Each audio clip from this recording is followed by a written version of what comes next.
자, 우리가 지금까지 명암과 3 곱하기 3 그리드의 안내장을 통해 공간을 분할하고 그 다음에 공간을 나누는 방법을 그리드를 통해서 배워봤습니다. 그죠?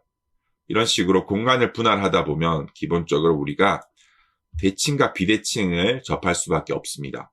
이번 영상에서는요, 대칭은 무엇이고 비대칭은 무엇인지 우리가 했던 예제들을 바탕으로 한번 다시 언급해드리고 기본적인 차이를 한번 설명하겠습니다. 이 영상을 통해 여러분들이 지금까지 했던 공간 분할을 바탕으로 대칭으로 공간을 분할한 것과 비대칭으로 공간을 분할했을 때 어떤 차이를 느끼는지 배워볼 수 있습니다. 기본적으로 대칭이란 말은 여러분들이 제일 많이 이제 쓰는 게 우리가 어떤 우리 사람의 신체도 대칭이라고 표현할 수 있겠죠, 그렇죠? 근데 만약에 비대칭 같은 경우는 예를 들어 어떤 산이 있다라고 했을 때 산이 왼쪽 산과 오른쪽 산의 크기가 다를 때 좌우의 산은 비대칭이라고 표현할 수 있겠죠. 이런 식으로 우리가 어떤 사물을 바라볼 때 대칭으로 언급할 수 있는 것도 있고 비대칭으로 언급할 수 있는 것도 있습니다. 이런 식으로 바라보면 우리가 다루는 이 공간 분할에서 공간이 대칭적으로 공간이 분할되어 있는 작업도 있을 것이고 비대칭으로 분류가 되어 있는 작업도 있을 것입니다. 즉 대칭은 영어로 symmetry라고 부르고 비대칭은 asymmetry라고 부릅니다. 이 두 가지 차이를 바탕으로 한번 공간을 분할할 때 대칭과 비대칭은 어떤 차이를 보이는지 보도록 하겠습니다.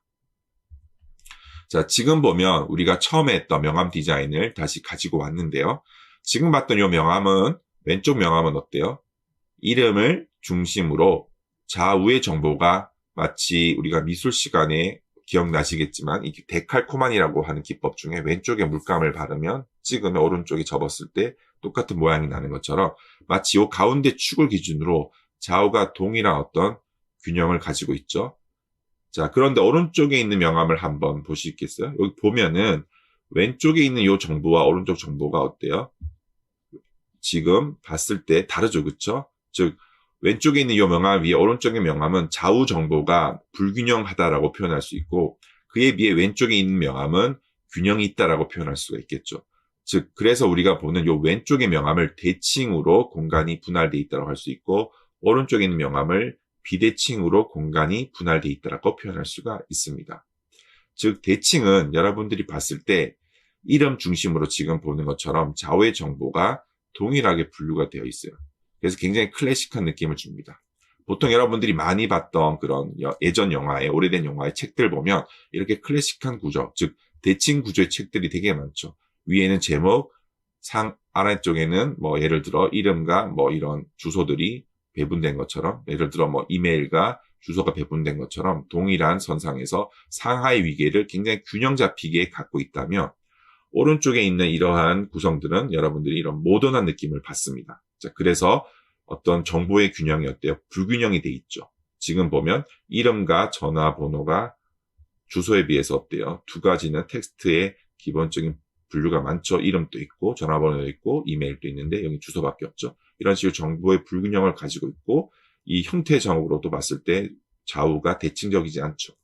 즉 대칭과 비대칭의 차이는 정보를 우리가 공간 안에 분할해서 넣을 때 이렇게 균형 잡힌 배열을 가지느냐 또는 불균형 잡힌 배열을 가지느냐에 따라서 대칭과 비대칭으로 나눠지고 그리고 그러한 두 가지 구조의 차이에 의해서 우리는 클래식한 느낌을 받고 또는 모던한 느낌을 받게 됩니다. 그래서 클래식한 느낌은 왠지 상하의 구분이 엄격한 위계를 가지고 있다면 이런 비대칭 구성은 정보가 대칭적이지 않는 대신에 정보의 차이에 의해서 이렇게 축을 이용을 해서 정보 구분을 용이하게 했다는 점에서 훨씬 더 합리적인 느낌을 받습니다. 자, 그래서 우리는 이렇게 시메트리, 즉 대칭을 왼쪽에 있는 이런 명암을 대칭이라고 표현하고 오른쪽에 있는 명암을 비대칭이라고 이렇게 표현을 합니다.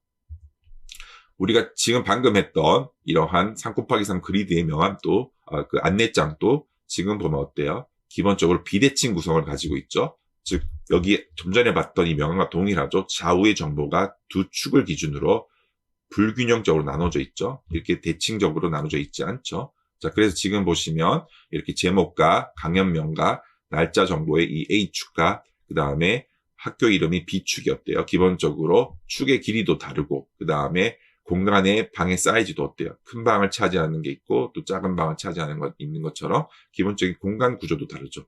이런 식으로 정보의 성격에 따라 그룹핑이 나눠져 있고 그 다음에 그 그룹의 배치가 이렇게 불균형적으로 비대칭을 통해서 공간 분할을 훨씬 더 다르게 만들어낸 이런 구조들을 전부 다 비대칭 구조라고 합니다. 이런 비대칭 구조는 좀 전에 봤던 이 명암처럼 굉장히 모던한 느낌을 줍니다. 그래서 어때요?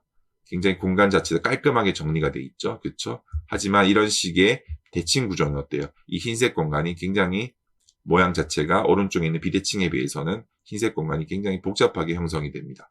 자, 그래서 지금 봤을 때 이런 비대칭 우리가 구조들을 통해 정보를 합리적으로 전달할 수 있고 분류가 확실하고 그룹핑을 통해서 내가 봐야 될 정보를 굉장히 먼저 보고 그 다음 정보를 이렇게 넘어가는 방식을 취할 수가 있습니다. 그렇죠? 자, 그래서 우리가 이렇게 대칭과 비대칭에 통해서 정보의 배열을 균형 잡히게 하느냐 불균형 잡히게 하느냐에 따라서 정보를 액세스하는 방식이 달라진다는 것을 알 수가 있습니다. 자, 다음 영상을 통해서는요, 조금 더 심도 있게 대칭과 비대칭의 차이를 이해하고 실제로 우리가 어떤 방식으로 시선을 처리하고 그룹핑을 하는지 배워보도록 하겠습니다.